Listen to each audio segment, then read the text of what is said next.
Rain fell in sheets across the cemetery, turning the earth to mud and memory. James Hartwell stood at 8 years old, small hands clenched at his sides, watching strangers lower his father into the ground.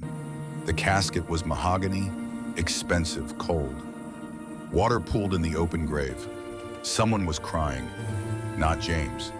James had learned something important that morning. His grandfather's hand gripped his shoulder, fingers pressing through the black suit jacket that hung too large on his narrow frame. William Hartwell stood like carved stone beside him, silver hair perfect despite the storm, eyes forward, jaw set. The old man waited until the last shovel of dirt fell before he spoke. "Come." They walked through the cemetery in silence, past rows of headstones that blurred in the rain. William's town car waited at the gate, engine running, windshield wipers beating a steady rhythm against the deluge. The driver opened the door. James climbed inside. His shoes were caked with mud. His grandfather noticed but said nothing. The car pulled away from the cemetery, away from the father James would never see again, away from the life where someone had kissed him goodnight and called him buddy and taught him how to throw a baseball. William Hartwell sat beside his grandson, studying the boy's profile in the gray afternoon light. "You were crying," William said finally. Not a question, a statement. James turned to look at him. Rain streaked the windows. "Dad is gone." "Yes." "Forever." "Yes." James felt something hot behind his eyes, pressure building in his throat. He looked down at his hands, small, useless, unable to stop anything. "Look at me," his grandfather commanded. James looked. William Hartwell's face was stone, carved from the same mountain as his empire. No tears, no trembling, no weakness of any kind, just certainty, hard and unyielding as winter. "Hartwells don't cry in public," William said, each word deliberate, precise. "Grief is private. Weakness is a choice. The world respects strength. Remember that." James swallowed hard. The tears that wanted to come stayed locked behind his eyes. He nodded. "Say it," William instructed.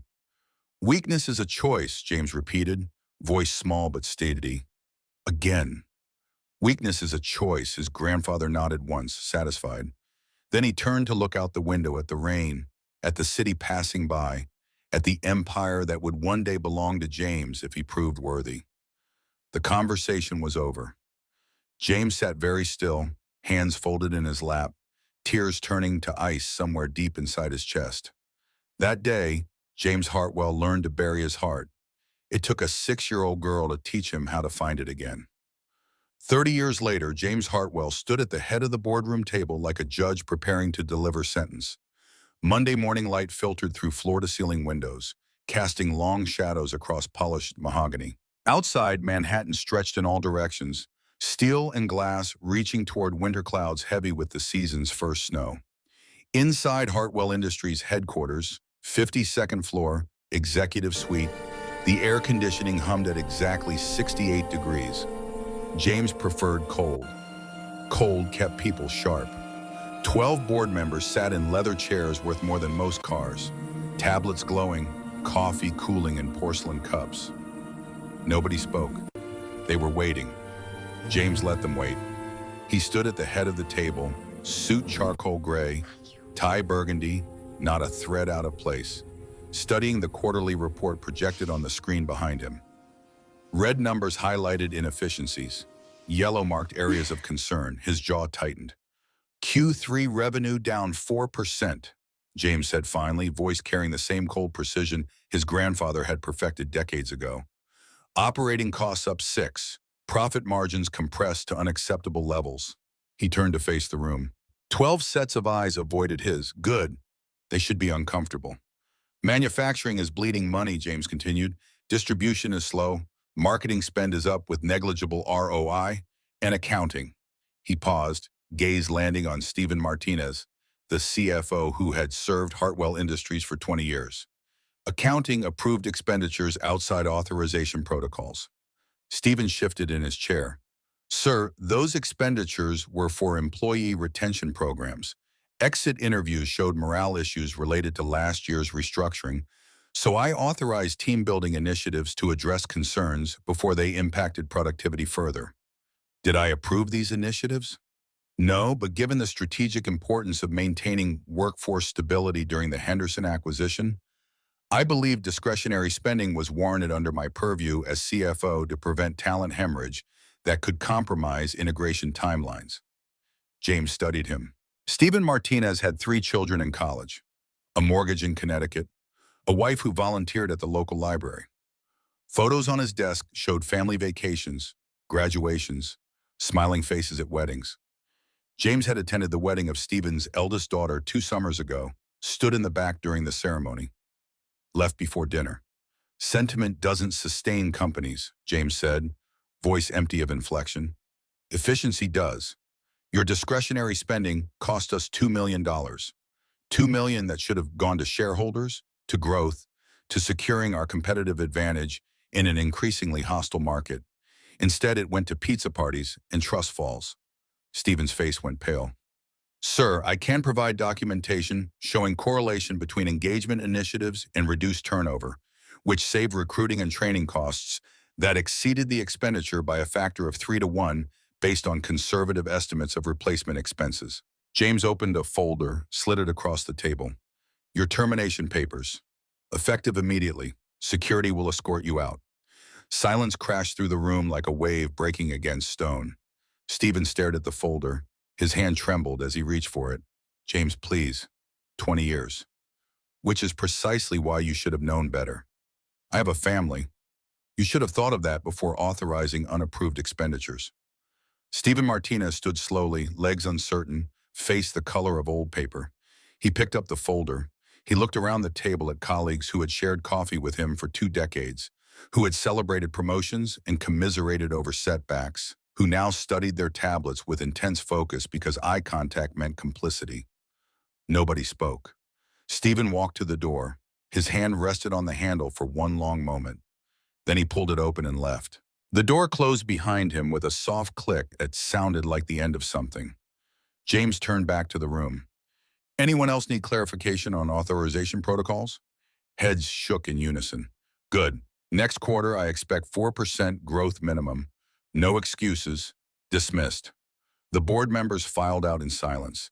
Coffee abandoned. Conversations postponed. Relieved to escape. Only Robert Caldwell remained, the silver-haired chairman of the board, 70 years old and sharp as broken glass. He had known William Hartwell. He had watched James grow from a boy in an oversized suit to the man who now ran his grandfather's empire with the same ruthless precision. That was cold, even for you, Caldwell said quietly. James collected his tablet. It was necessary. Was it? Stephen made a judgment call, one that actually improved retention numbers, which you didn't mention. He saved this company millions over the years with his financial acumen and institutional knowledge that's irreplaceable in an industry where relationships and historical context matter. He violated protocol. He showed initiative. James looked at him. You disagree with the decision? Caldwell stood, buttoned his suit jacket. I'm saying you sound more like your grandfather every day. And your grandfather, for all his brilliance, died alone in a hospital room with nobody holding his hand because everyone who might have cared was either too afraid of him or too damaged by him to show up.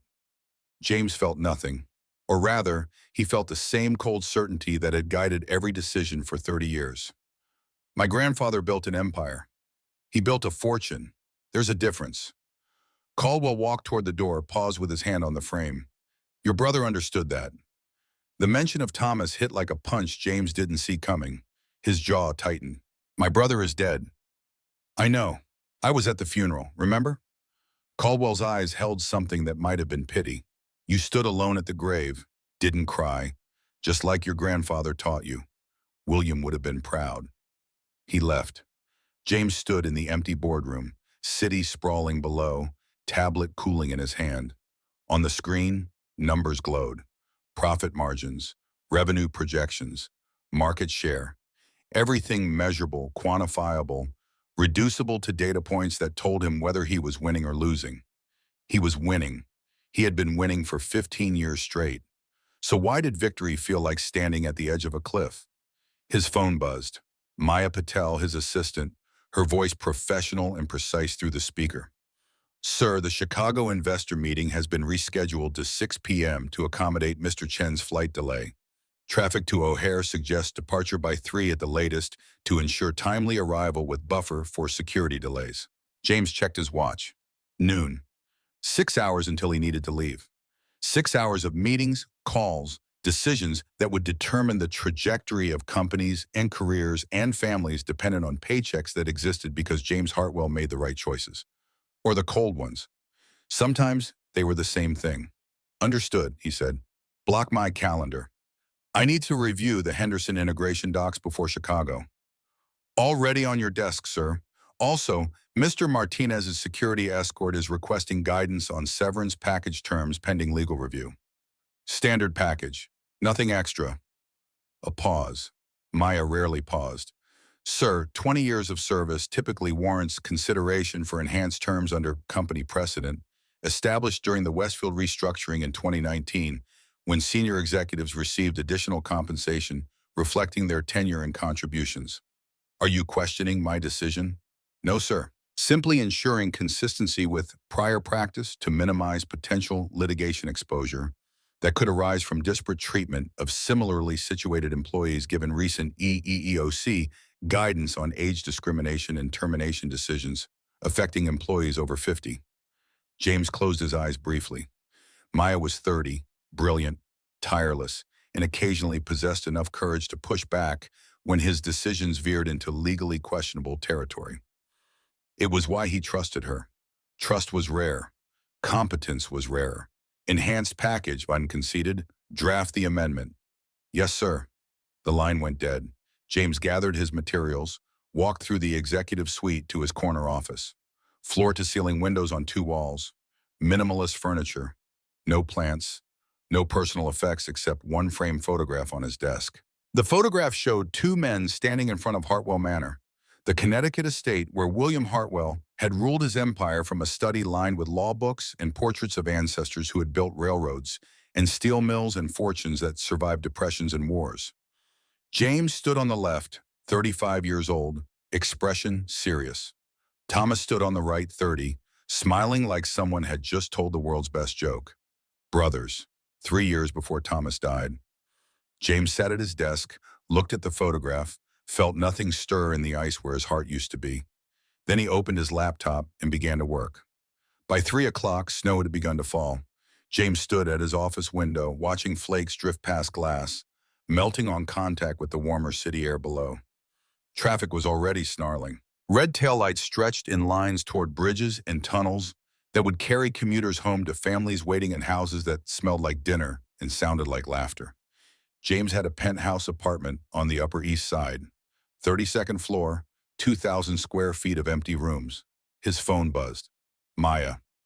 Car is ready, sir. Driver suggests departing now given deteriorating weather conditions and accident reports causing delays on the expressway. James grabbed his coat, briefcase, phone. The drive to the airport would take an hour, maybe more in snow.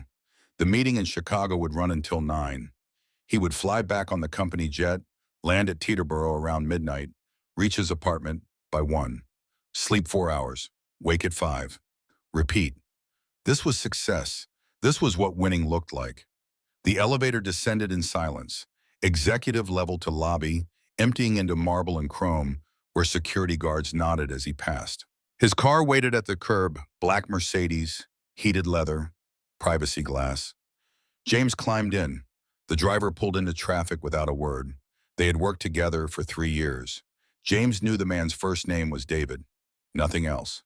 David drove. James worked. That was the arrangement. Traffic crawled through Midtown. Snow fell heavier now, fat flakes coating windshields faster than wipers could clear them. Brake lights glowed red through the white. James checked his phone. Emails multiplied like bacteria. He responded with brutal efficiency, making decisions in seconds that would take others hours to deliberate. Buy, sell, approve, deny, forward, delete. The tyranny of choice, reduced to binary outcomes. Sir, David said from the front seat, first words in 20 minutes. Expressway is completely stopped. Accident near the tunnel. Might be faster to detour through Union Station. Catch the train to the airport. James looked up. They were stopped at an intersection, snow accumulating, traffic immobile in every direction. Union Station sat 2 blocks east. He could walk there in 5 minutes, catch the airport express, save an hour. Do it, James said. David turned right, navigated through side streets where snow hadn't yet paralyzed movement, pulled to the curb outside Union Station. The building loomed above them, classical architecture covered in white, columns holding up a pediment carved with words James had never bothered to read. People hurried in and out, collars up, heads down against the weather. "I'll call when I land," James told David. "Have someone meet me at Teterboro." "Yes, sir." James stepped out into the snow, briefcase in hand, coat buttoned against wind that cut through wool and skin and bone. Union Station's entrance yawned before him, warm lights spilling out onto frozen stone. He climbed the steps and walked inside. Heat hit him first, then noise. Then the sheer mass of humanity compressed into a space designed to move people from one place to another, to facilitate departures and arrivals, to be the threshold between leaving and coming home. James stopped just inside the entrance, studying the space like an architect examining a blueprint. The main concourse stretched before him, vaulted ceilings soaring overhead, departure boards clicking as they updated arrivals and delays. People moved in currents, invisible rivers flowing toward platforms and exits and ticket counters. Families clustered around luggage. Business travelers typed on phones while walking, trusting muscle memory to navigate obstacles. Teenagers sprawled on benches, headphones on, somewhere else entirely. James checked his watch. 45 minutes until the airport express. Time to grab coffee, review the Chicago presentation one more time, prepare for the negotiation that would determine whether Hartwell Industries acquired a semiconductor manufacturer in Taiwan or walked away leaving $3 billion on the table. He walked toward the coffee shop on the north end of the concourse, weaving through foot traffic with practiced efficiency. His phone buzzed. He glanced at the screen. Maya confirming his train departure time. He typed a response without breaking stride. Then he heard it, a sound that shouldn't exist in a train station filled with announcements in rolling suitcases and 1,000 conversations blending into white noise. A sound so small it should have been swallowed by everything else but somehow cut through like a knife, finding the gap between ribs. A child, crying. James stopped walking. He turned his head, scanning the crowd, searching for the source of the sound that had pierced through 30 years of carefully constructed emotional armor without permission. There, near Platform 9, a small figure in red standing perfectly still while hundreds of people flowed around her like water around a stone. James altered his path, briefcase forgotten, coffee postponed, something old and buried stirring in his chest without his consent. He walked toward Platform 9, toward the crying child, toward the moment that would change everything. She was 6 years old and drowning on dry land.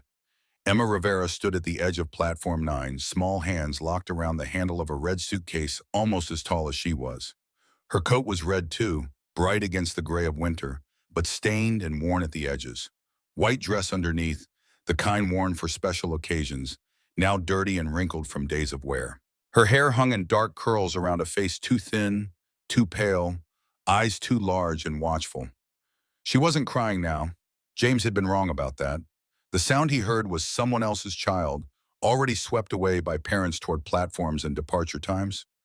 Emma stood in silence, chest rising and falling with careful breaths, every muscle tense, a rabbit frozen in headlights while predators circled just outside her peripheral vision. 2 police officers knelt in front of her. Detective Catherine Morrison, 42, 15 years on the force, mother of 2, speaking in the gentle voice reserved for frightened children. Officer Hayes beside her, younger, less certain, hand resting near his radio like he expected trouble but didn't know what kind. James stopped 20 feet away, standing against a pillar where he could observe without intruding. Something about the scene held him in place. The child's posture, the desperate grip on the suitcase, the way her eyes tracked every person who passed too close. He recognized that stance. Fight or flight suspended in the terrible moment before choice becomes action. "Sweetheart," Detective Morrison was saying, voice warm and patient, "can you tell me your name?" The girl said nothing. "It's okay," Nobody's mad. We just want to help. Where's your mommy? Emma's chest hitched. For a moment, James thought she might cry again, might break open into the kind of tears that bring adults running with tissues and reassurance and promises that everything will be okay. But she didn't. She swallowed hard, lifted her chin, and spoke in a voice so small James almost missed it. She went to get help. Detective Morrison exchanged a glance with Officer Hayes. When did she leave, honey? Before the snow. Emma looked up at the vaulted ceiling, at windows showing white sky, snowflakes drifting past glass. It wasn't snowing yet. Now it is. That was days ago, Hayes said quietly. Not to Emma, to Morrison. Morrison nodded, kept her eyes on the child. What's your name, sweetheart? Long pause, then, so quiet, James had to lean forward to hear. Emma. Emma, that's a beautiful name. Morrison's smile was genuine, practiced, the expression of someone who had delivered terrible news and pulled children from worse situations, who knew that sometimes the only thing standing between a kid and the abyss was patience and warmth and refusing to give up. Emma, where do you live? Emma's fingers tightened on the suitcase handle. Her knuckles went white. She looked at Morrison, then at Hayes, then at the platform behind them where her mother had said to wait, where waiting had turned into days and days, into nights and nights, into this moment, where strangers were asking questions that had answers she was terrified to give. Here, Emma whispered. Morrison blinked. Here? Like near here? In the neighborhood? Emma shook her head slowly. She pointed at the bench behind her, at the spot where she had spent 5 nights curled into a ball with her suitcase clutched to her chest and her eyes half open because sleeping meant vulnerability and vulnerability meant danger. I live here, Emma said again, louder now, voice cracking. At the station. Mom said wait right here. She said don't move. She said she'd come back before dark. Her eyes shone with tears that wouldn't fall. I waited.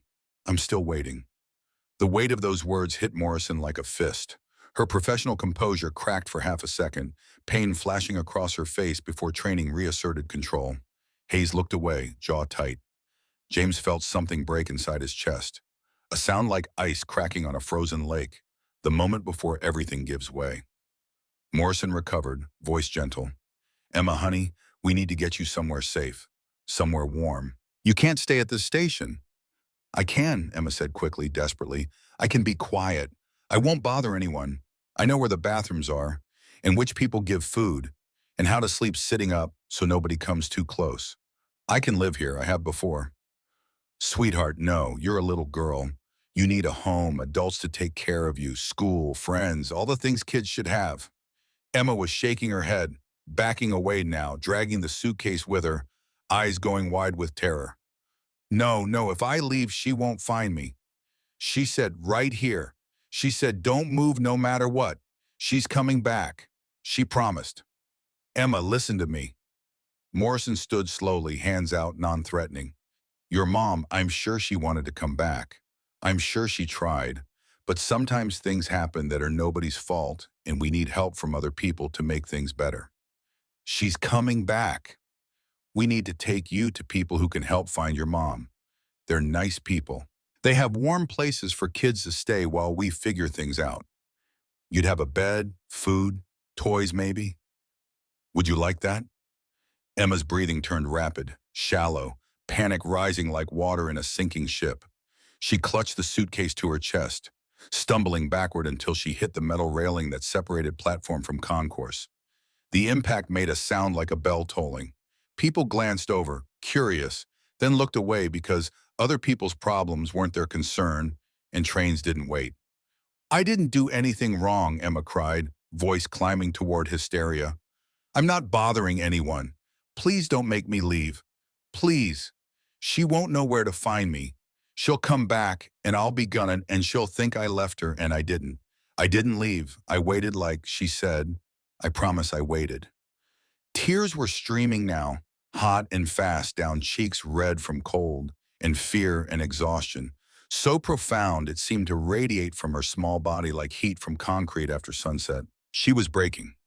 James could see it happening, could see the moment when waiting turned from hope into despair, when a 6-year-old who had survived on the streets through sheer stubborn will finally hit the wall where courage runs out. Morrison reached for her. Emma, please, let me help you. No! Emma jerked away, lost her balance, fell. The suitcase tumbled from her grip, hit the floor with a thud. The latches popped. The case opened. Contents spilled across dirty tile. A white dress carefully folded. A stuffed rabbit, brown fur matted, one ear torn nearly off. A drawing, crayon on paper, showing three stick figures holding hands under a yellow sun. Mom, Emma, and maybe the father who had left before she was born. And beneath it all, a small plastic bag holding granola bar wrappers, empty juice boxes, the detritus of survival pieced together from garbage and charity. Emma scrambled for the suitcase, sobbing now, trying to gather everything back inside before it disappeared like everything else in her life had disappeared. Her hands shook. The rabbit fell again. She grabbed it, pressed it to her face, and the sound that came out of her was the sound of something breaking that couldn't be repaired. James dropped his briefcase. He walked forward without thinking, without planning, without the careful calculation that governed every decision in his ordered life. He walked toward the crying child and the spilled suitcase and the terrible moment where hope collapses under the weight of reality. Morrison and Hayes looked up as he approached, surprise on their faces, wariness replacing it when they registered his expensive suit and cold expression. Sir, Morrison began, this is a police matter. We appreciate your concern, but we need to handle this according to protocol, and you'll need to step back, please. James ignored her. He knelt on the floor beside Emma, knees touching cold tile, suit pants absorbing grime he would normally never tolerate. He moved slowly, deliberately, keeping his hands visible, non-threatening. Emma clutched the rabbit, watching him through tears, body coiled to run. James picked up the drawing. He studied it, the careful crayon lines, the yellow sun, the stick figures holding hands. He held it out to Emma. This is beautiful, he said quietly. Did you make this? Emma stared at him, nodded slowly. For your mom? Another nod. James set the drawing carefully back in the suitcase. Then he picked up the folded dress, placed it beside the drawing, the granola wrappers, the juice boxes, each item handled with care, with respect, as if they weren't trash but treasures. Because to Emma, they were. They were everything. When the suitcase was packed again, James closed it gently. He didn't hand it to Emma. He just held it, waiting, showing that he wasn't taking it away, just keeping it safe until she was ready. Emma's breathing slowed, the sobs quieted to hiccups. She looked at James, at his face, searching for something. Threat, lies, the thousand ways adults hurt children without meaning to or caring if they did. She studied his eyes, looking for the trap. James met her gaze without flinching, without softening his expression into the false warmth adults wore when trying to manipulate kids into compliance. He just looked at her, saw her, let himself be seen. What's your name? James asked, voice low enough that only Emma could hear. Long pause, then, Emma. I'm James. He offered his hand. Emma didn't take it. James lowered it without offense. Emma, can I ask you something? She nodded barely, still clutching the rabbit. The suitcase, it's important to you? It has my things. Her voice was hoarse from crying. Everything important. Mom said keep it safe no matter what. So I did. I kept it safe. You did a good job. It looks very well cared for. Emma glanced at the suitcase, something like pride flickering across her face before fear swallowed it again. If I lose it, I lose everything. I understand. Do you? Challenge crept into her voice, doubt born from too many adults who said they understood and didn't. Do you know what it's like to carry everything you have in a suitcase? James thought about his apartment, thought about walking through rooms filled with furniture and possessions and things that meant nothing. Thought about the hollowness of wealth when there's nobody to share it with, when success becomes prison and the walls are made of ice. No, he admitted, I don't know what that's like, but I know what it's like to be afraid, and I know what it's like to wait for someone who doesn't come back. Emma studied him again, longer this time, weighing his words against the evidence of his expensive clothes and cold face and hands that had probably never known hunger or desperation. She was 6 years old, but she had lived a lifetime in 5 days at Union Station, and she knew how to read people because survival depended on it. Your mom, Emma asked finally. My brother. Understanding passed between them. The shared language of loss, spoken without words, acknowledged in the space where grief lives after everything else goes silent. Morrison cleared her throat, patient but insistent. Sir, I appreciate your kindness, but we need to follow procedure. Emma needs to be placed with Child Protective Services until we locate her mother or arrange foster care pending investigation into her situation and family background. The word procedure landed on Emma like a blow. Her body went rigid. She shook her head frantically. No, no, you said I wouldn't have to leave. You said we'd find, you said, we will try to find your mom, sweetheart, but you can't stay at the station while we look. You need to be somewhere safe. I'm safe here. Emma, James's voice cut through the rising panic, calm, steady, the voice he used in boardrooms when negotiations threatened to explode into chaos. Look at me. She looked. Nobody is taking you away, James said. Not like this. Not without you understanding what's happening and having a choice in how we move forward. Morrison started to protest. James raised one hand, subtle but clear. Wait. Emma, he continued, never breaking eye contact with the girl, you've been very brave. You waited like your mom asked. You kept your things safe. You survived. That took courage most adults don't have. You should be proud. Emma's chin trembled. But now you need help. Your mom would want you somewhere warm and safe while people look for her. Not because you did anything wrong. Not because anyone is giving up. Because taking care of yourself is how you honor the promise she asked you to keep. What promise? To wait. To be here when she comes back. Right? Emma nodded. Well, you kept that promise. For 5 days you kept it. And that means your mom was right to trust you. She knew you were strong enough. James paused, letting the words sink in. Now I'm asking you to trust me. Will you do that? I don't know you. No, you don't, but I'm here. And I'm not leaving. He said it like a vow, like a contract signed in blood. If you come with me, I'll make sure you are safe. I'll make sure people look for your mom. And I'll bring you back to this platform every single day, if that's what you need, I promise. Promises get broken. Yes, James agreed. They do. But this one won't, not by me.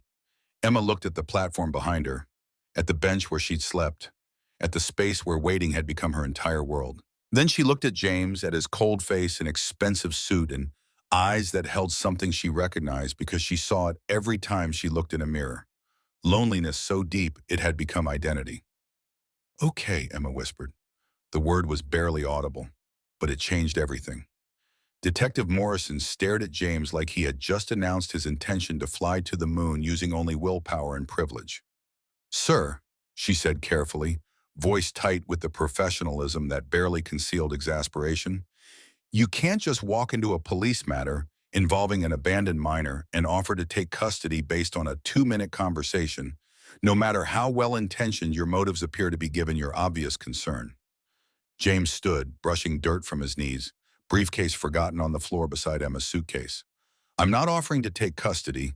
I'm offering a temporary solution while you process this situation according to proper channels and legal requirements. We have protocols for exactly this scenario.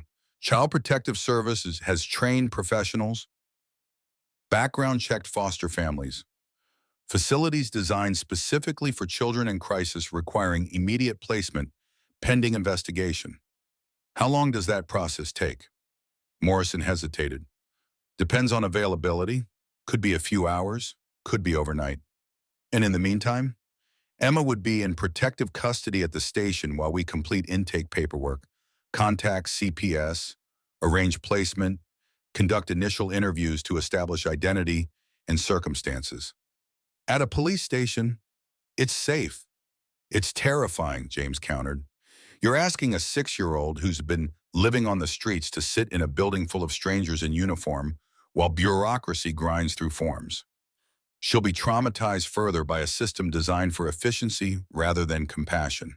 Sir, I understand your concern, but these are trained professionals who handle situations like this regularly with appropriate sensitivity given the vulnerable population we serve.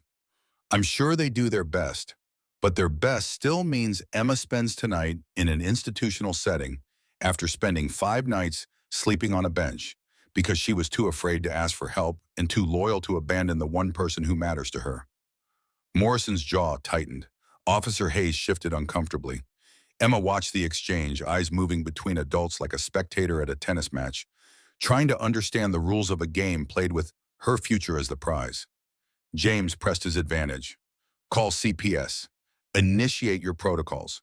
But let me take her somewhere warm while you do the paperwork. A hotel room, dinner, a bed, basic humanity while the system catches up to reality. You're a complete stranger. So are your trained professionals. They're vetted, you're not. Then vet me. James pulled out his phone, scrolled through contacts, held it out. Call my office. Call my board chairman. Call my attorney. I'm CEO of Hartwell Industries. I have no criminal record. I pay more in taxes than most people earn in a lifetime. Run every background check you want while Emma eats a hot meal instead of sitting under fluorescent lights answering questions from people who will forget her name by tomorrow. Morrison studied him, really studied him, looking past the suit and the cold face to whatever truth lived underneath. She had been a cop for 15 years. She had seen every kind of human behavior, from heroic to monstrous and everything in between.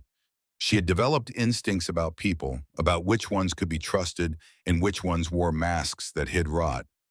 She looked at Emma. Honey, how do you feel about this? Emma clutched her rabbit tighter. Will you look for my mom? Yes, I promise we'll look. Will he bring me back here tomorrow? I don't know if that's... Morrison caught herself, softened. If Mr. Hartwell keeps his promise, then yes. Emma turned to James. You promise? I promise. Then okay. Morrison closed her eyes briefly, praying to whatever gods protected children from bad decisions made by adults who thought they knew better. Then she pulled out her radio. Dispatch, this is Detective Morrison at Union Station. Need you to run a background check. Subject name James Hartwell. Date of birth. She looked at James expectantly. He provided the information. She relayed it. The radio crackled. 30 seconds passed. Then a voice, distorted by static but clear enough. Subject clean. CEO Hartwell Industries. No wants, no warrants. Credit score over 800. 3 residences registered. No prior CPS involvement. No red flags. Morrison lowered the radio. You're lucky. It's not luck, James said quietly. It's privilege. But I'm willing to use that privilege for something that matters if you're willing to trust me for the next 24 hours. If anything happens to her, nothing will happen. You have my word. Your word and $2 buys coffee. I need more than that. James pulled out his wallet, extracted a business card, wrote on the back. My personal cell. Call anytime. I'll answer immediately. You want me to check in every hour? I'll check in every hour. You want live location tracking? I'll enable it.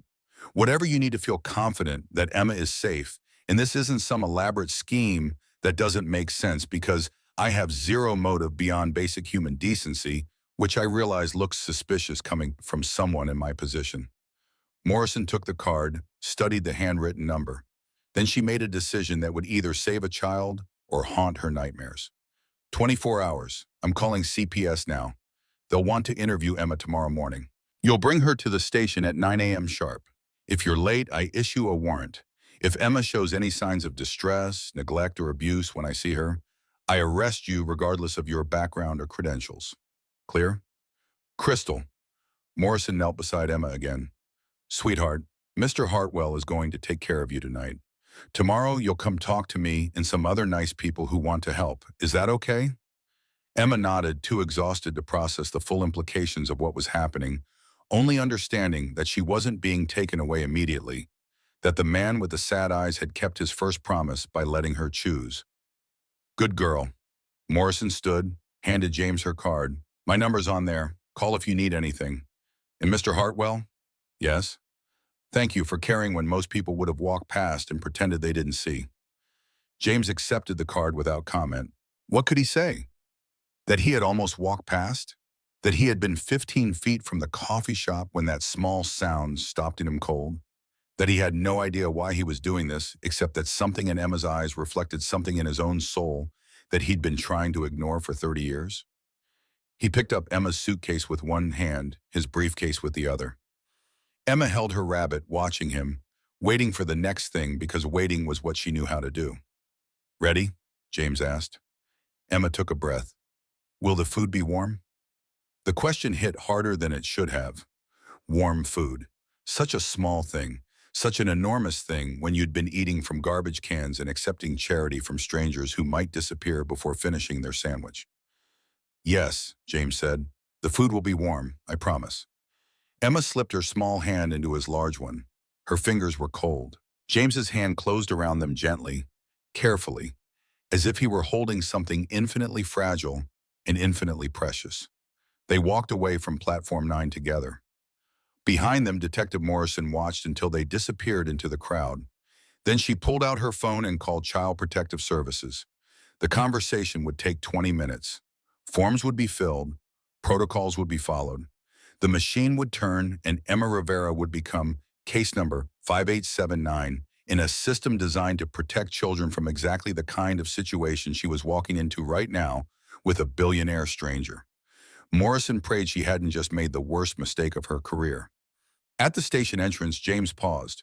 Snow fell heavier now, wind cutting through the evening, cold enough to make breath visible. His car was gone. David had left when instructed, wouldn't return until James called. The airport express had departed 15 minutes ago. The meeting in Chicago would begin in 2 hours without him. $3 billion hung in the balance of his absence.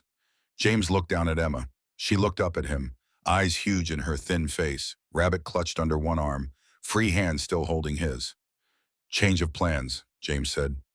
We're not going to the airport. Where are we going? Dinner, then somewhere safe. A hotel? Yes. Emma nodded. That was acceptable. Hotels had heat, and beds, and doors that locked, and maybe for one night she wouldn't have to sleep with one eye open, watching for predators, human and otherwise. They walked out into the snow together. The city stretched before them, lights beginning to glow as evening approached, a million stories unfolding in a million rooms. Soon, one of those rooms would belong to a man who had forgotten how to feel, and a girl who had learned too early to survive. Neither of them knew it yet, but walking out of Union Station was the moment both their lives changed direction. Away from the path they'd been on, towards something neither understood, but both needed more desperately than breath. Behind them, the station continued its eternal rhythm. Trains departed, trains arrived, people left, people came home. Emma and James were somewhere in between, suspended in the space where strangers become something more, where promises made to children reshape the architecture of adult lives, where cold hearts begin the slow thaw that feels like spring arriving after the longest winter ever endured. The snow fell, they walked, and on Platform 9, Detective Morrison stood alone, watching the spot where a little girl had survived 5 days through sheer force of will, thinking about faith and chance and the strange mercy that appears in unexpected forms when it's needed most. She whispered a prayer for Emma Rivera and James Hartwell, strangers bound by circumstance, walking into an uncertain future together. Then she turned and went back to work because there were always more children waiting, more cases to solve, more stories that began with someone lost and afraid and hoping against hope that this time someone would stay. James woke to silence, not the silence of his penthouse where traffic hummed 30 floors below and the city breathed like a sleeping giant. This was different, closer. The silence of holding your breath underwater, the silence before someone screams. He opened his eyes. Hotel suite, 4 seasons. He sat in the armchair beside the bed where Emma slept, neck stiff from hours in the same position, legs numb, suit jacket creased beyond salvaging. Pale light filtered through curtains he hadn't closed. Dawn, Tuesday morning. Emma lay motionless under white sheets, one small hand resting on the red suitcase, positioned carefully beside the bed. Her other hand clutched the torn rabbit to her chest. In sleep, her face looked even younger than 6. Fragile, breakable, the kind of innocence the world destroys without meaning to, just by existing in its careless, grinding way. James stood slowly, joints protesting. He walked to the window, pulled the curtain back an inch. Snow had stopped falling sometime during the night.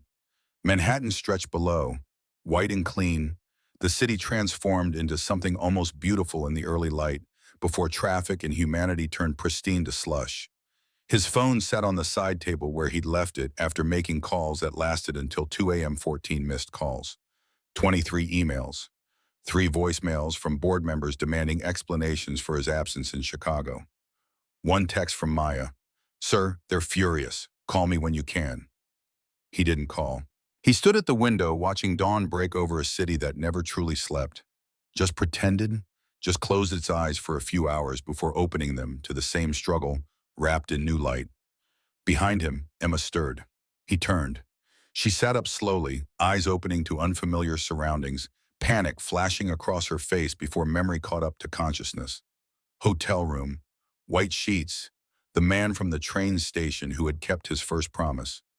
"You stayed," Emma said, voice rough with sleep. "I promised."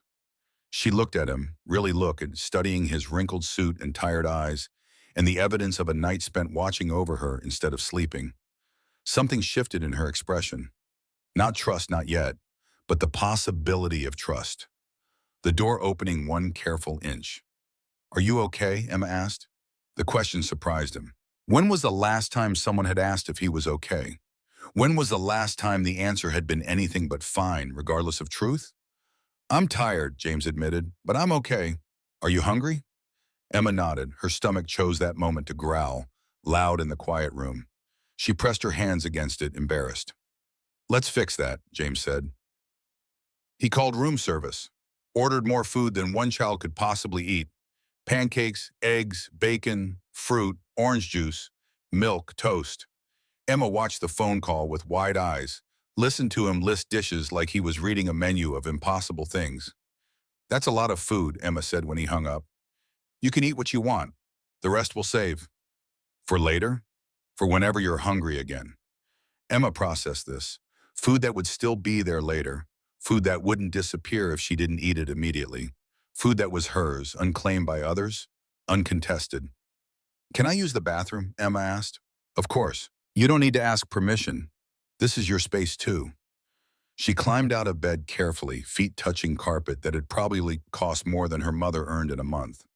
She picked up a small backpack James hadn't noticed before, hidden under the suitcase. She clutched it close and walked to the bathroom, closing the door with a soft click. Water ran. James heard sounds of washing, teeth being brushed. When Emma emerged 15 minutes later, she wore the same clothes from yesterday, but her face was clean, hair dampened and partially combed with fingers. She had tried to make herself presentable. The effort broke something in James's chest. Room service arrived on a rolling cart, white tablecloths and silver domes covering dishes that steamed when revealed. Emma stood frozen, staring at the abundance like someone witnessing a miracle they didn't quite believe in. The server arranged everything on the suite's dining table, accepted James's generous tip without comment on the CEO eating breakfast with a small child at 6:30 in the morning. When the door closed, James gestured to the table. "Sit, eat, take your time." Emma sat. She looked at the pancakes, at the eggs arranged artfully on fine china, at fruit cut into shapes that suggested someone in the kitchen cared about a presentation. She picked up a fork, put it down, picked it up again. "Is this really for me?" Her voice was small, uncertain, like she expected the food to be snatched away at any moment. "Yes." "All of it?" "All of it." Emma lifted the fork to the pancakes, cut a piece with surgical precision, brought it to her mouth. She chewed slowly, eyes closing, savoring the taste of something warm and sweet and prepared with care rather than scavenged from what others left behind. The second bite came faster, then the third. Soon she was eating with the focused intensity of someone who had known hunger intimately, who understood that meals were never guaranteed, that every bite might be the last for hours or days. James poured orange juice, set the glass beside her plate. Emma drank, wiped her mouth with the back of her hand, then noticed the cloth napkin and used that instead, mimicking the manners she had seen somewhere, probably from her mother before illness made everything harder. "My mom taught me table manners," Emma said suddenly, unprompted. She said just because we don't have money doesn't mean we can't have dignity. James felt the words land like stones in still water, ripples spreading outward. "Your mother sounds wise." "She is, was, is." Emma's face crumpled briefly before she forced it smooth again. I don't know what tense to use when someone's gone, but might come back. Present tense is fine, until we know otherwise. Emma nodded, grateful for permission to keep hoping. She ate more slowly now, the initial desperation fading into enjoyment. Between bites, she watched James with curious eyes. You're not eating, Emma observed. I'm not hungry. My mom says breakfast is the most important meal. Your body needs fuel after sleeping all night because it's been fasting and your blood sugar gets low, and that affects your ability to concentrate and make good decisions throughout the day. The clinical explanation delivered in a 6-year-old's voice would have been funny in other circumstances. Instead, it was heartbreaking. A child parroting lessons taught by a mother trying to give her daughter every advantage when advantages were measured in knowledge rather than money. Your mom is right, James said. I should eat. He took a piece of toast, bit into it without tasting anything. Emma watched him eat, satisfied he was following the rules she had been taught to follow. Do you have a mom? Emma asked. She died when I was young, younger than you. Oh, Emma thought about this. That must have been hard. It was. Do you remember her? James paused, toast forgotten. Did he remember her? Images came, fragmented, unreliable. A woman's laugh, hands braiding his hair before school, the smell of something baking. But the memories were worn smooth by time, more impression than detail, like photographs left in sunlight until the faces faded to ghosts. Some things, James said, not as much as I wish I did. I'm scared I'll forget my mom, Emma whispered. If she doesn't come back soon, I'm scared I'll forget what her voice sounds like, or how she smells, or the way she sings when she thinks nobody's listening. James set down the toast. He leaned forward, elbows on knees, making himself smaller, less imposing. Emma, listen to me. You won't forget. The people we love stay with us, even when they're not physically present. They shape who we are, how we see the world, what we believe matters. Like your brother? The shift caught him off guard. Yes, like my brother. What was his name? Thomas. What was he like? The question hung in the air between them. What was Thomas like? How do you explain a person to someone who never met them? How do you compress a life into words that capture the essential truth without drowning in details? James looked out the window at the city waking up, at people beginning their commutes, their routines, their ordinary lives that would continue regardless of who lived or made or mattered. Thomas was good, James said finally. Better than me, kinder. He believed people deserve second chances, third chances, as many chances as it took for them to become who they were meant to be. Emma listened, fork forgotten, sensing something important happening. We didn't agree on much, James continued. I thought success meant building things, companies, wealth, legacy. Thomas thought success meant helping people. He volunteered at shelters, spent his inheritance on strangers who needed it more than he did. Drove me crazy because I thought he was wasting his potential on lost causes. Were they lost? No. The admission hurt. They were just people who needed help, and Thomas helped them because that's who he was. Someone who saw suffering and couldn't walk past it. Someone who stayed when staying was hard. Emma absorbed this. He sounds like my mom. Maybe they were alike. Did you fight, you and Thomas? James closed his eyes, remembered the last conversation. Thomas standing in his office, face flushed with frustration, hands gesturing at the walls covered in graphs and projections and all the evidence of James's success. The memory came unbidden, unwanted, sharp as broken glass. 5 years ago, Thomas 30 years old, James 35. The office looking exactly the same as it did now, eternal and unchanging. Thomas had come to ask for something, though James couldn't remember what. Money for a shelter, support for a program, something that required James to care about people he would never meet. You don't know how to love anything except your empire, Thomas had said, voice shaking with emotion James couldn't access. You're exactly like grandfather. Cold, efficient, alone. I'm not alone, James had countered. I have thousands of employees, colleagues, a board that respects my decisions. That's not the same as having someone who cares if you are happy. Happiness is overrated. Success is measurable. Thomas had looked at him with something close to pity. You're going to be a very successful, very lonely man, James. And someday you'll realize the difference between those things. I hope it's not too late when you do. He had walked out. They didn't speak for 2 weeks. Then Thomas died in a car accident on a rainy Tuesday, driving too fast on a highway slick with oil and regret. And James never got to tell him that maybe he was right. Maybe success without connection was just expensive emptiness dressed in Italian suits. James opened his eyes. Emma was watching him with the intensity children bring to adult pain they don't fully understand but recognize as real. We fought, James said quietly. The last time I saw him, we fought. And then he died. And I never got to apologize. What did you fight about? He wanted me to be different. I didn't want to change. Did you change? The question pierced straight through 30 years of carefully constructed armor. Did he change? Was he changing right now, sitting in a hotel room with a homeless child instead of closing a $3 billion deal in Chicago? Was transformation something that happened in thunderbolt moments or in quiet choices made at train stations when nobody was watching? I don't know, James admitted. I'm trying. Emma nodded solemnly, accepting his honesty.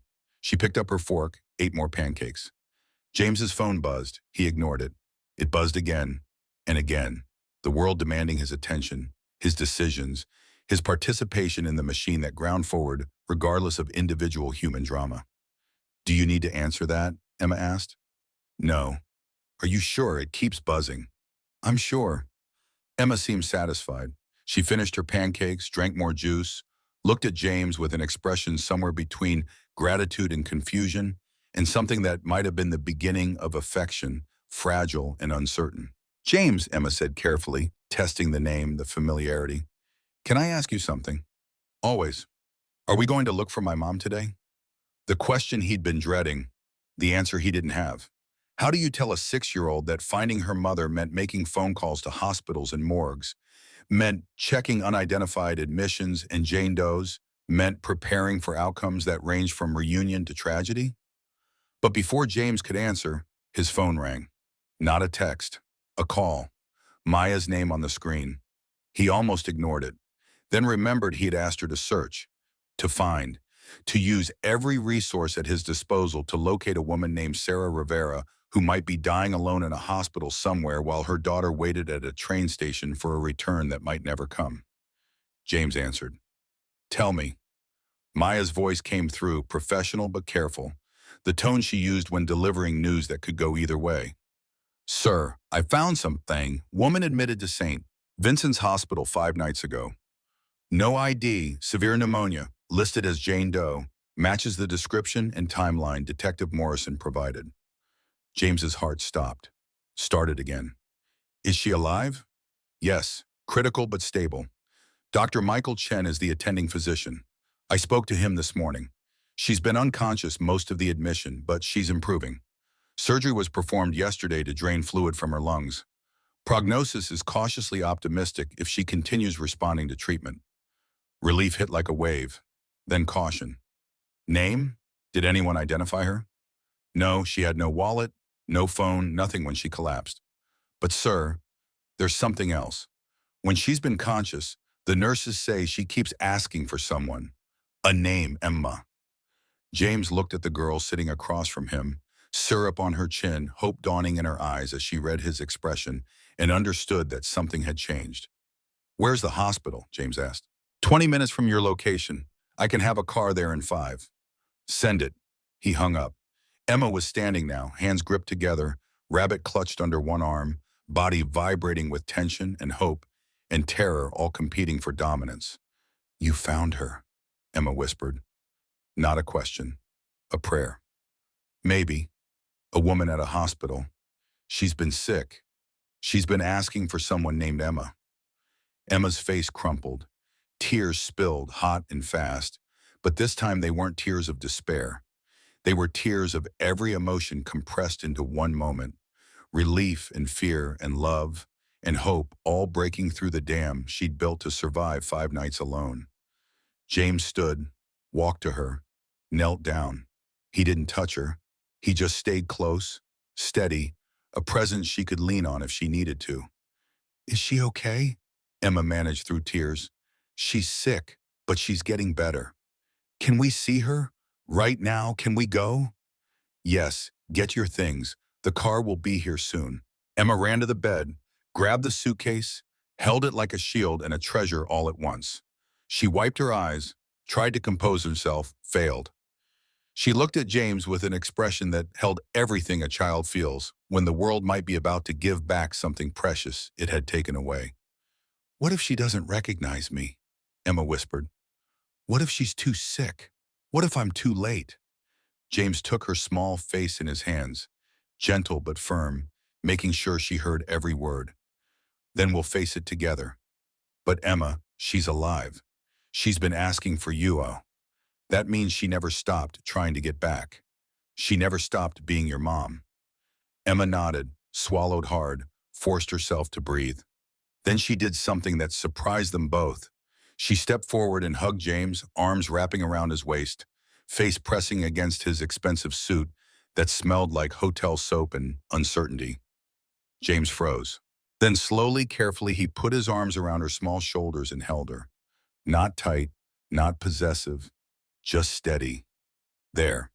They stood like that for a long moment, a man who had forgotten how to feel and a girl who felt too much, finding comfort in the shared space between fear and hope. Then James's phone buzzed. The car had arrived.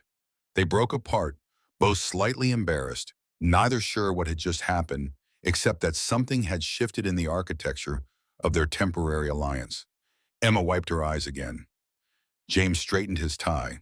They looked at each other, nodded, and walked toward the door. Behind them, the hotel room held evidence of their brief occupation. Dishes on the table, rumpled sheets, the ghost of transformation that happens when strangers become something closer to family, even if neither knows what to call it yet. The hallway was silent. The elevator descended in silence. The lobby passed in a blur. And then they were outside, cold morning air hitting their faces. A black car waiting at the curb with a driver who opened the door without questions because Maya had briefed him on the situation and discretion was part of the job. Emma climbed in, suitcase first, then herself. James followed. The door closed. The car pulled into traffic that was building toward rush hour, toward the chaos of Tuesday morning when the city remembered it had places to be and people to move. Emma pressed her face against the window, watching buildings slide past, fingers drumming against her knee in nervous rhythm. James sat beside her, checking his phone one last time before everything changed. 23 new emails, voicemails from board members, texts from Robert Caldwell marked urgent. He ignored them all, turned the phone to silent, put it in his pocket. How far? Emma asked. 20 minutes. That's a long time. Not when you've waited 5 days. Emma looked at him. Is it weird that I'm scared? I wanted to find her so bad. And now I'm scared. No, James said, it's not weird. Hope is terrifying because it means caring about an outcome you can't control. Safer to expect nothing. Safer to feel nothing. But safer isn't the same as better. Emma thought about this. You sound like you know a lot about being scared. I do. What are you scared of? The question was innocent, honest, the way children ask things that adults spend lifetimes avoiding. What was James scared of? Failure? Irrelevance? Becoming his grandfather? Dying alone in a hospital room with nobody holding his hand because everyone who might have cared was too afraid or too damaged to show up? Being exactly what Thomas said he was, a very successful, very lonely man who built an empire and lost his soul. I'm scared of not mattering, James said finally, of going through life without touching anyone's life in a way that makes them better for having known me. Emma processed this with the gravity of someone much older. You matter to me. The words landed like a blow, simple, true, devastating in their honesty. Thank you, James said, voice rough. They rode the rest of the way in silence. Buildings gave way to different buildings. Neighborhoods shifted. The hospital appeared ahead, gray concrete and glass. The universal architecture of healing and dying that looked the same in every city. The car pulled to the curb. The driver opened the door.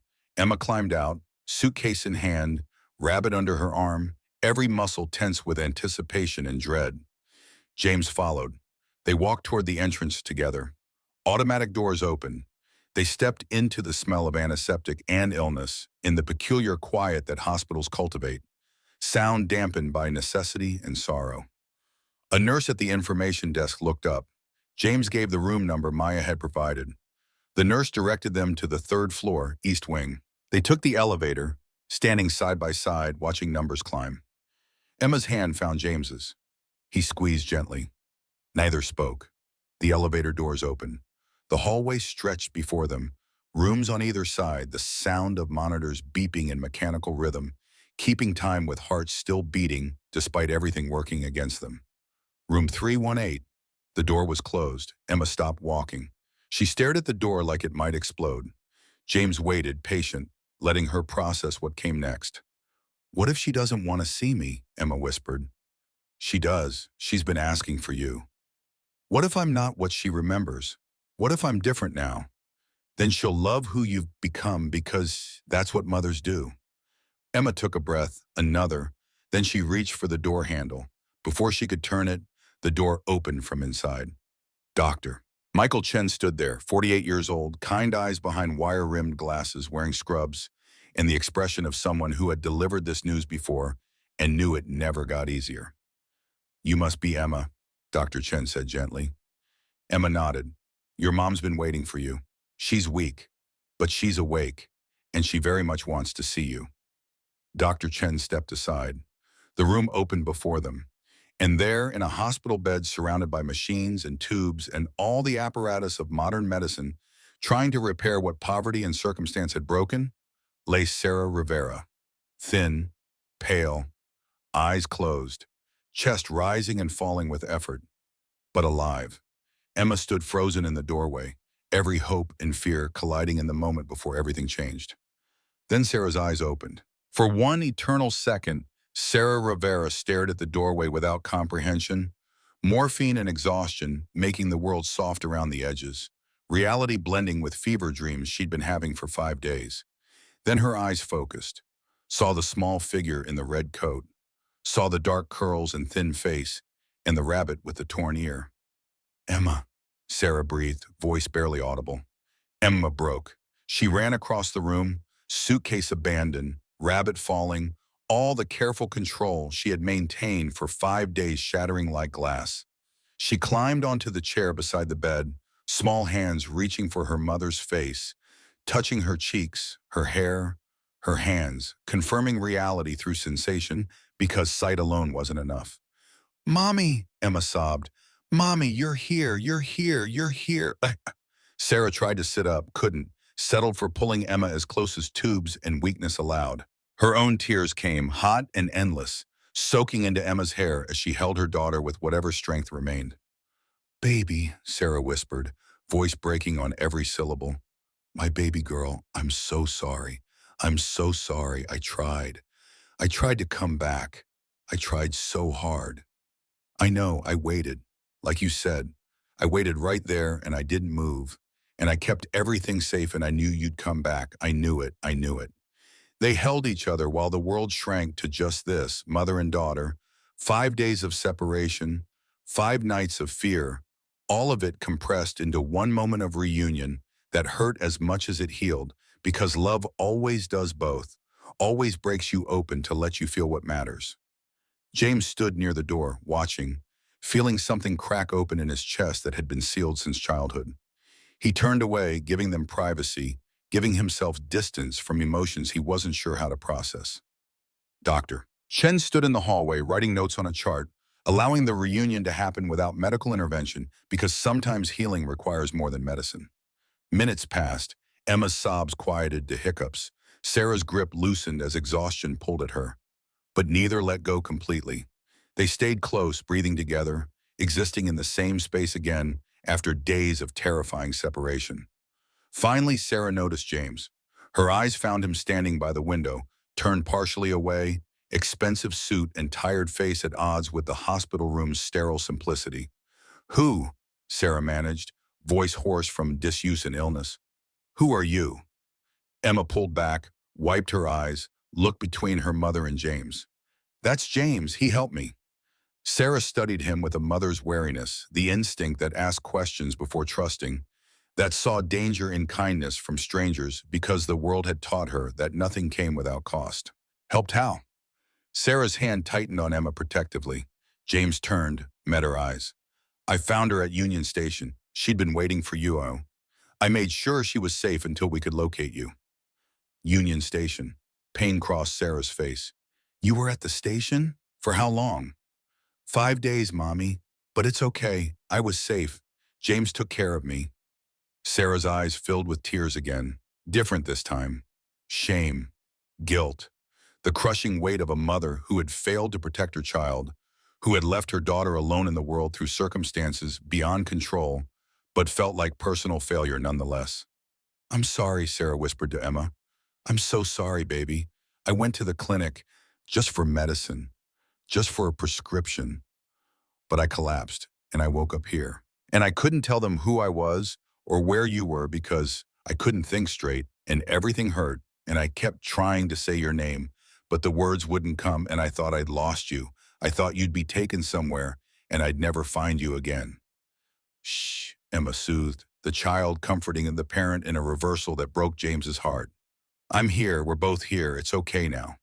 But Sarah was looking at James again, trying to understand. Why would you help us? You don't know us. James had been asked this question already, by Detective Morrison, by himself in the quiet hours of the night watching Emma sleep. He still didn't have an answer that captured the whole truth, the complicated mix of recognition and guilt, and something breaking open that he didn't know how to name. Because I could, James said simply, and because your daughter asked one question that changed everything. What question? You won't leave, right? Sarah absorbed this. Understanding flickered across her face. She saw what James saw, the loneliness, the walls built so high that nothing got in or out, the success that looked like victory from outside but felt like prison from within. Thank you, Sarah said finally, for staying. James nodded, couldn't speak past the sudden tightness in his throat. Dr. Chen returned, knocked gently on the doorframe. I hate to interrupt, but I need to discuss Sarah's treatment plan. Emma, would you like to wait outside for a few minutes with Mr. Hartwell while I talk to your mom? Emma looked at Sarah, who nodded. It's okay, baby. Go with James. I'll be right here. Emma climbed down from the chair reluctantly, picked up her rabbit, took James's hand. They walked into the hallway together. Dr. Chen closed the door behind them, began explaining in quiet tones what Sarah needed to hear about her condition, her prognosis, the long road to recovery that stretched ahead. James and Emma stood in the hallway hand in hand, listening to the sounds of the hospital around them. Machines beeping, nurses talking in low voices, someone crying 2 rooms down, someone laughing 3 rooms over. Life and death and everything between happening simultaneously in rooms separated by walls too thin to contain the enormity of what each held. She's really there, Emma said, voice full of wonder. She's really okay. She's sick, James corrected gently, but she's alive, and she's going to get better. Because of you. No, because of doctors and medicine and her own strength. Emma looked up at him. And because of you, if you hadn't helped me find her, I wouldn't know where she was. I'd still be at the station waiting. James squeezed her hand. Then I'm glad I was there. They stood together in the hallway, waiting for Dr. Chen to finish, neither knowing that the conversation happening behind that closed door would determine everything that came next. Neither knowing that the cost of healing would be higher than either could pay alone. Neither knowing that the simple act of James saying yes at a train station had set in motion a chain of events that would require him to choose between the empire he built and the family he was building. One promise at a time. Inside room 318, Dr. Chen was explaining numbers that translated to money that translated to impossibility for a woman who cleaned offices at night and served coffee during the day. Sarah listened, face going paler with each figure. Surgery, medications, recovery time, physical therapy, hospital stay. The math of survival in a country where healthcare was a luxury and poverty was a pre-existing condition. I can't pay this, Sarah whispered. I don't have insurance. I don't have savings. I can't. Dr. Chen had heard this before, too many times. There are programs, assistance. We can work with you on payment plans.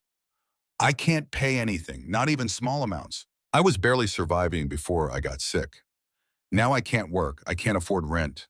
I can't afford food. How am I supposed to afford $200,000 in medical bills? The number hung in the air like a guillotine blade. Outside, James's phone buzzed. He pulled it out, glanced at the screen. Robert Caldwell, marked urgent. He answered. Caldwell. James, where the hell are you? Chicago's threatening to walk. The board is ready to vote you out. You're destroying everything over some random kid. Get back here now. James looked at Emma, looked at the closed door where Sarah lay, learning that surviving meant drowning in debt she could never repay. Looked at the choice being offered in the voice of a man who spoke for the empire, for success, for everything James had spent 15 years building. No, James said quietly. What? I said no, tell the board whatever they need to hear. I'm not leaving.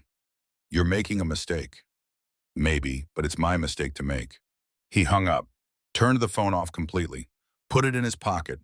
Emma watched him, understanding more than she should at 6 years old. Was that about me? It was about choices, James said, and I'm choosing to stay. The door opened. Dr. Chen stepped out, expression grave. He looked at James. Mr. Hartwell, could I speak with you for a moment? To be continued. Dr. Chen led James down the hallway, away from Emma, who stayed near her mother's door, rabbit clutched tight, eyes following James with trust he hadn't earned but desperately didn't want to break. They stopped beside a window overlooking the hospital parking lot. Snow melted in the morning sun.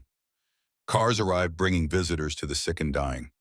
Life continued in its relentless forward motion, indifferent to individual suffering. Mr. Hartwell, Dr. Chen began, choosing words carefully, Sarah's condition is serious but treatable. The surgery yesterday was successful. Her lungs are responding to antibiotics. With proper care, she'll make a full recovery. James waited for the other shoe to drop. It always did. The problem is the question, Dr. Chen continued. Surgery, hospital stay, medications, follow-up care. We're looking at approximately $200,000. Sarah has no insurance, no savings. She was barely surviving before this happened. What happens if she can't pay? We'll treat the immediate emergency, then discharge her with prescriptions she can't afford and follow-up appointments she won't keep because she can't take time off work she doesn't have. She'll get sicker, end up back here in worse condition.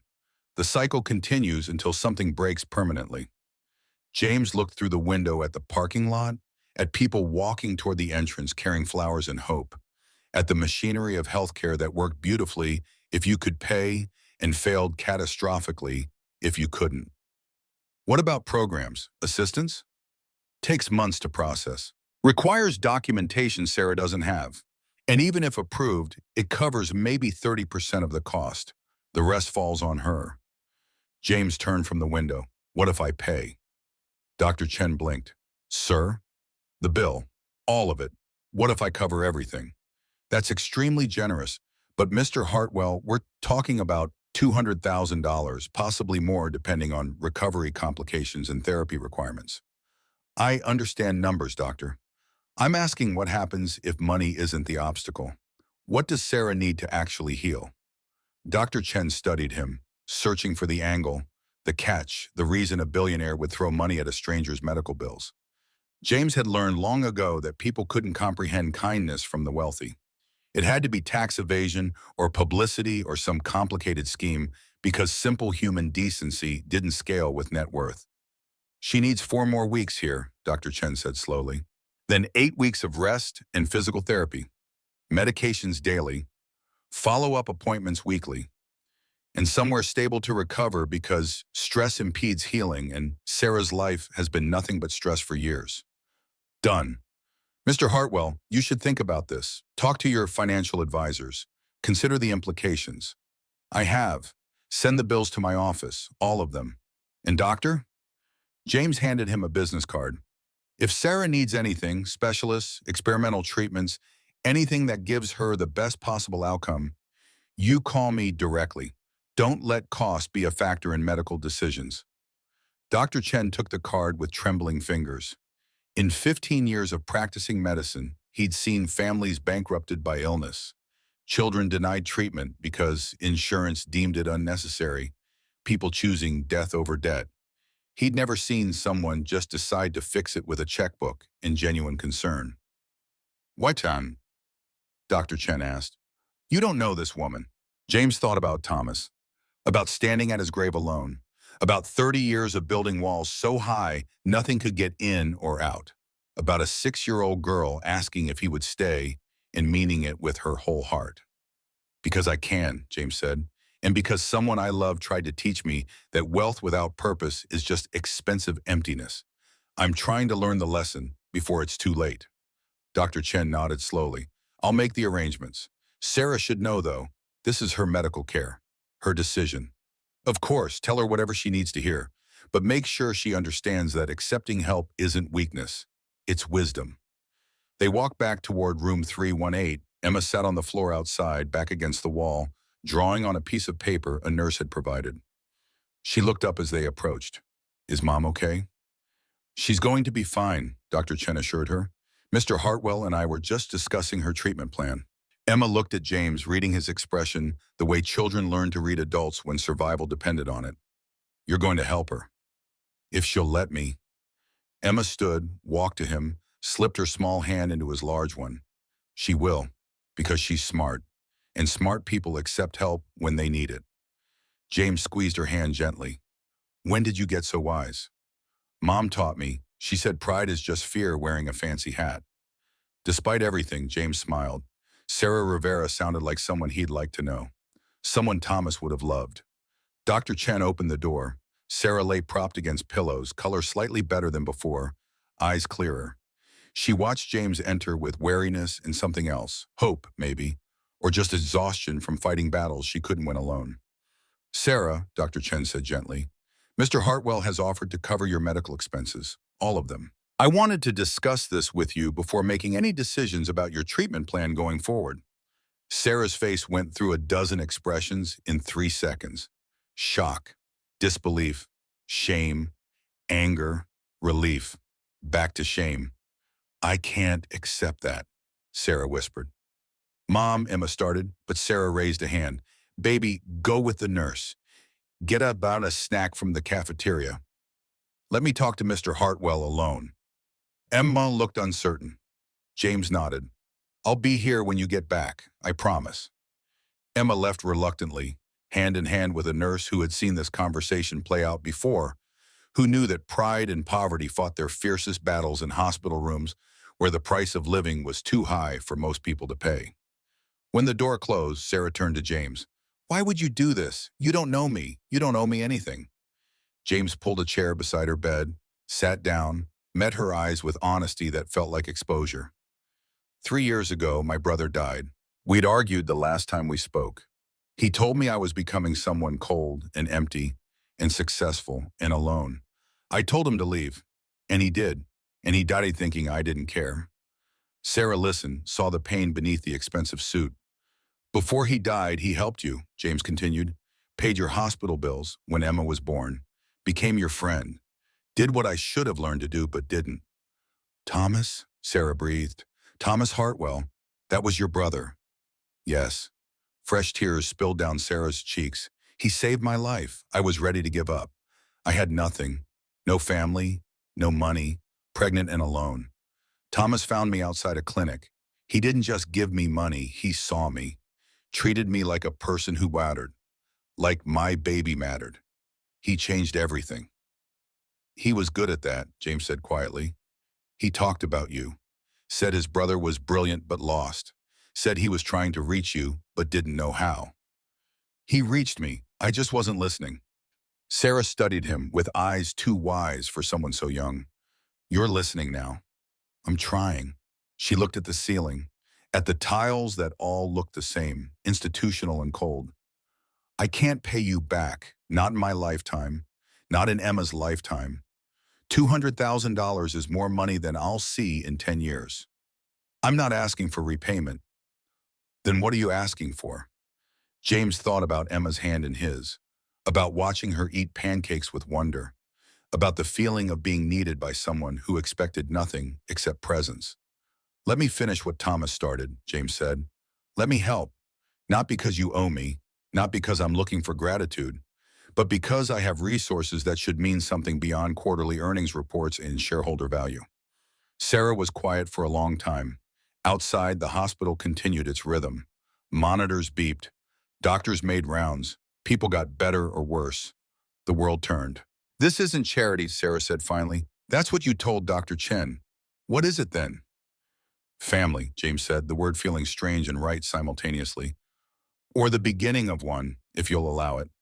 Sarah closed her eyes. Tears leaked from beneath her lids. When she opened them again, something had shifted. Acceptance. Trust. The first careful step toward believing that sometimes help came without strings attached. Okay, Sarah whispered. Okay. Yes. Thank you. James felt relief wash over him like absolution. You're welcome. But James, Sarah's voice carried steel beneath the gratitude. If you hurt my daughter, if you let her down, if you make promises you don't keep, I will find a way to make you regret it, regardless of how much money you have or how many lawyers you can afford. James smiled for real this time. I wouldn't expect anything less. The call came 3 days later. James sat in Sarah's hospital room, Emma curled up on the chair beside him, drawing pictures of stick figures holding hands.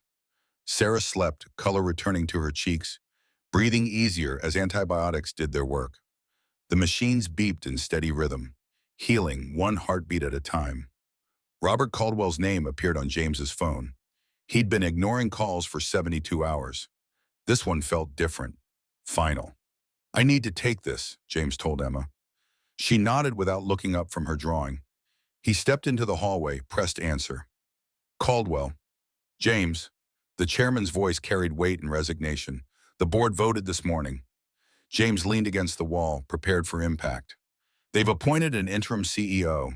You're on indefinite leave, not terminated, not fired, but removed from active leadership pending resolution of concerns about your judgment and priorities. The words should have hurt. Should have felt like failure, like losing everything he'd built for 15 years. Instead, James felt nothing except mild relief that the decision had been made for him. I understand, James said. Do you? You built Hartwell Industries.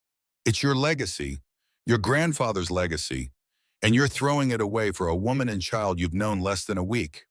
I'm not throwing anything away, Robert. I'm choosing what matters. The company matters. Thousands of jobs matter. Shareholders matter. They do. And the board can protect those interests while I protect something that can't be replaced by quarterly earnings. Silence. Then Caldwell's voice, softer now, almost fatherly. Your brother would be proud of you, James. I want you to know that. I think he'd say you finally figured it out. The words hit harder than any board decision could.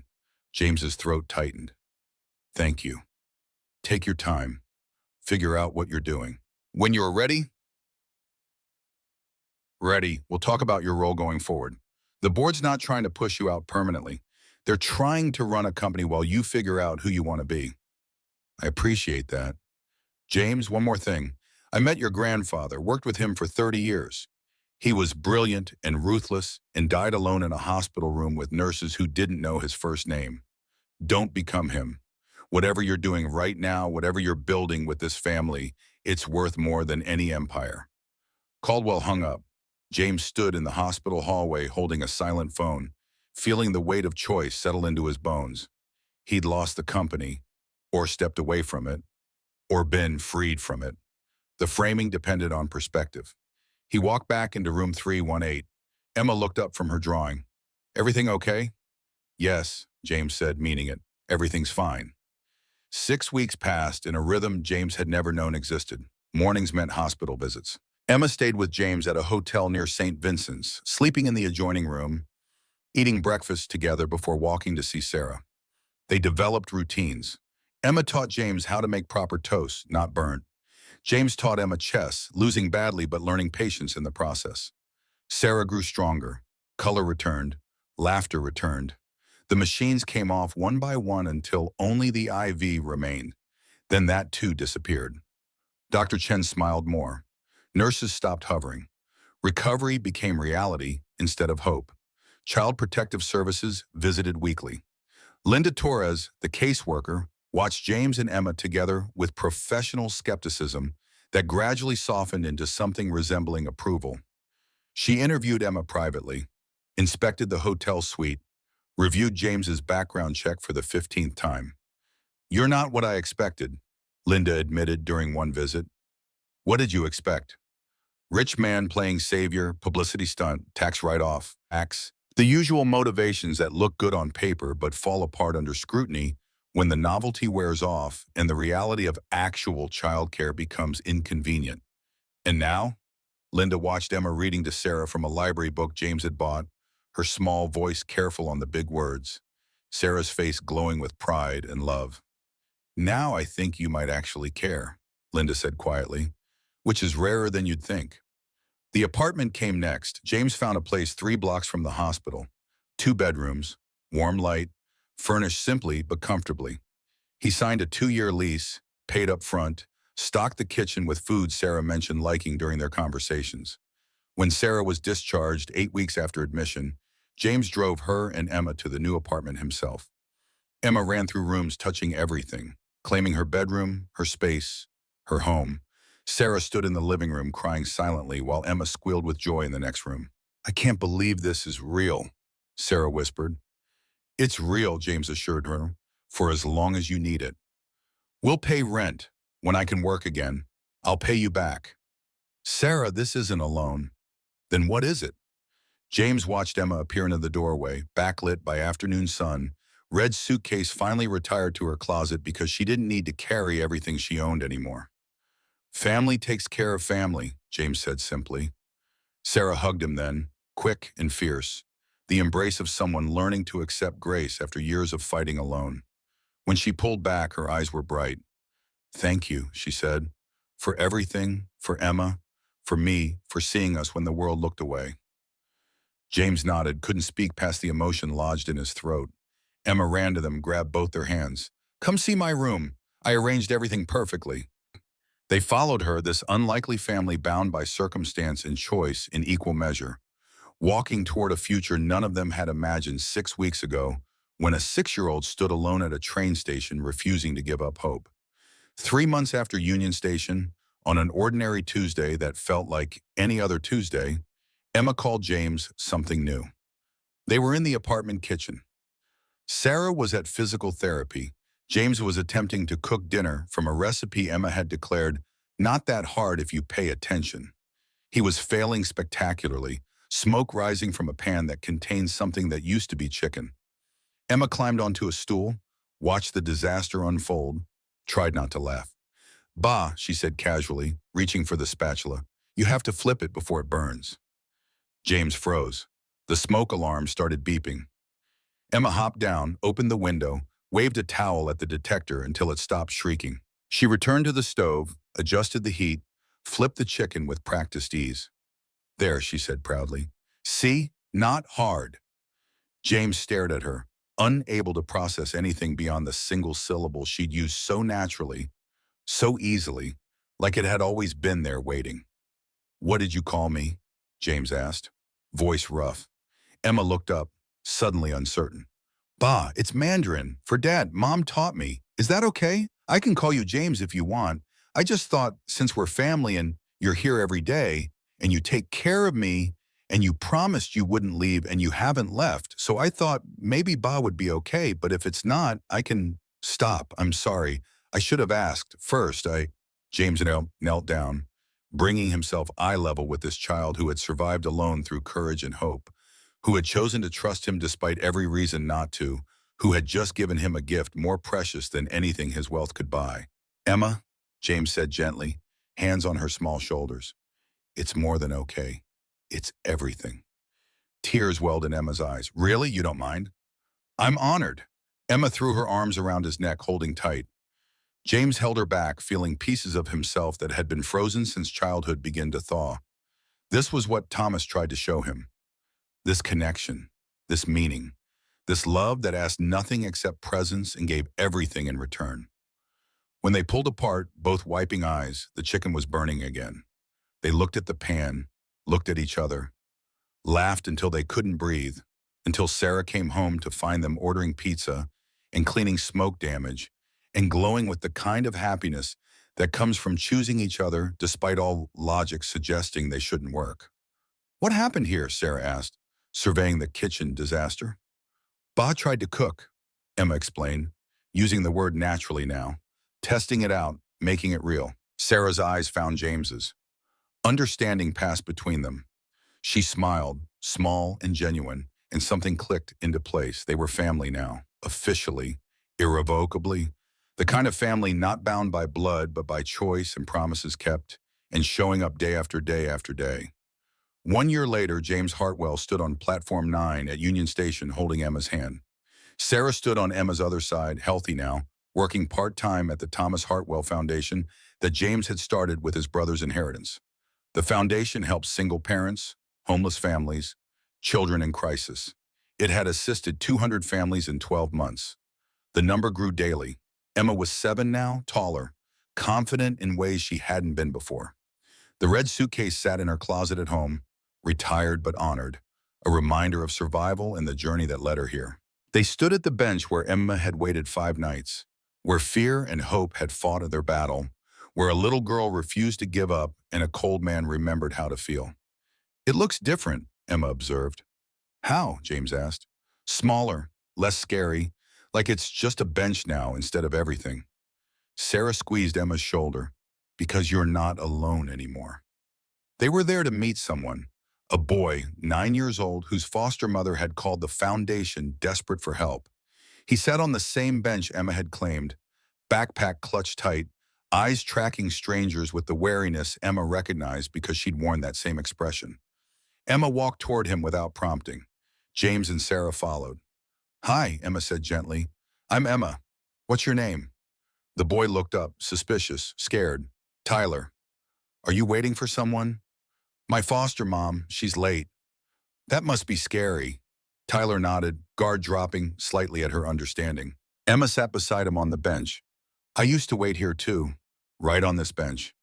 I was scared for a long time, but then someone helped me, and now I'm okay. Better than okay." Tyler studied her. "Who helped you?" Emma pointed at James. "He did, and now we help other people. That's why we're here, to help you if you want help." Tyler's foster mother arrived then, frantic and apologetic, car trouble making her late, terror in her eyes at the thought of losing this child to a system that swallowed people whole. Sarah approached, introduced herself, explained about the foundation, the resources available, the support they could provide.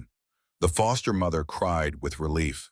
Tyler watched everything with careful eyes, learning that sometimes help came when you needed it most, that sometimes strangers became family, that sometimes the world remembered to be kind. Before leaving, Tyler looked at Emma. "Does it get easier, being scared all the time?" Emma considered seriously. "Yes, but you have to let people help you. You have to trust that some promises get kept." Tyler nodded, absorbing wisdom from someone only 2 years older, but lifetimes wiser. James watched his daughter, this child who had transformed his life by asking one simple question and meaning it with her whole heart. "You won't leave, right?" He hadn't left, wouldn't leave, had found in leaving behind his empire something infinitely more valuable: purpose, connection, love that didn't come with conditions or quarterly reports or the cold mathematics of success. They walked toward the exit together, this family built from broken pieces and brave choices. Snow began to fall, first flakes of winter promising more to come. Emma caught snowflakes on her tongue, laughing, childish again in the way she hadn't been allowed to be during those 5 nights alone. Sarah took James's hand as they walked. Not romantic, just family, just connection. "Thomas would be proud," Sarah said quietly. James thought about his brother, about the last conversation they had had, about all the years wasted building walls that kept everyone out, including himself. "I hope so," James said. "I'm trying to become the man he wanted me to be." "You already are," Sarah assured him. "You already are." They stepped out into the snow, into the city that had witnessed their convergence, into the future they were building one promise at a time. Behind them, Union Station continued its eternal rhythm. Trains departed, trains arrived, people left, people came home. James Hartwell had spent 15 years building an empire, thinking it would fill the emptiness inside him. It took a 6-year-old girl in a red suitcase to teach him the truth. Home isn't a place you arrive at. It's a promise you keep every day, no matter what. And James was keeping his promise. Forever, the end.